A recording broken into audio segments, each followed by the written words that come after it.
Good afternoon, Sara. Hello. How are you today? I'm very excited to be here. Awesome, awesome. I'm so excited to be presenting you with this certificate of good and recognizing all the great work that you do. And I just want to take some time to hear a little bit about you and ask you some questions. Is that going to be okay? Thank you. So we're seekers of good, and we look into the community to recognize individuals that do good in the community. And so, to me, you reflect and represent that. So do you believe that there's good in the world? Oh, yes. Not only do I believe there's good in the world among people and communities, but I feel like there's an energy that is good. And when we are synced up with that energy, when we are being true to ourselves and true to our community, that good surfaces and is electrifying. Other people want to do good too. So I think living a good life and caring about those in your community and around the world and about our world creates more good when we take action. Wonderful, thank you. And what would you say are the influences in your life that inspire you to do good and give back to the community? That's a good question. Well, as a child, both my grandmothers were very influential because they both volunteered in hospitals, one in Atlanta and one in Arkansas. And I would go with them to the hospital, and that made me want to be a candy striper. And I started volunteering very young. I think I was 11 or 12 in Houston.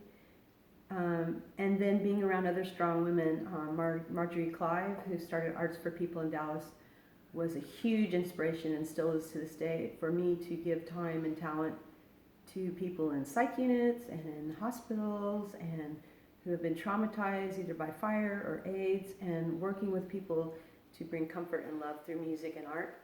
She really inspired me to want to be a music therapist and be an art therapist. And then of course people out in the world who are doing good quietly, who don't want recognition, but I get in contact with them or I stumble across them in certain ways when good is happening, and then they inspire me to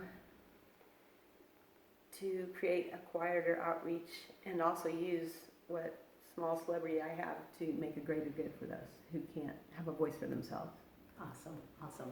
And based upon that, it sounds like you believe that there's value in power and good. Would you tell me a little bit more of where you find the value in good as well as the power of good? That's a really complex question. Yeah, because there's a multitude of answers to that question.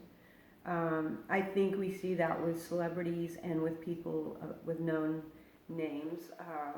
For example, Jimmy Carter and Habitat for Humanity. He brought to Habitat for Humanity a lot more recognition because he'd been president of the United States and because he's a very good human being that's doing good acts all the time. So to me, that's using your individual power to create more good. But I also think we all have a powerful goodness inside of us, and we make choices every day, and it's not always easy to make a good choice. But when you do make a good choice, that empowers not only yourself but those around you. And so we become the inspiration that other people have inspired us to become. Awesome. Thank you for that.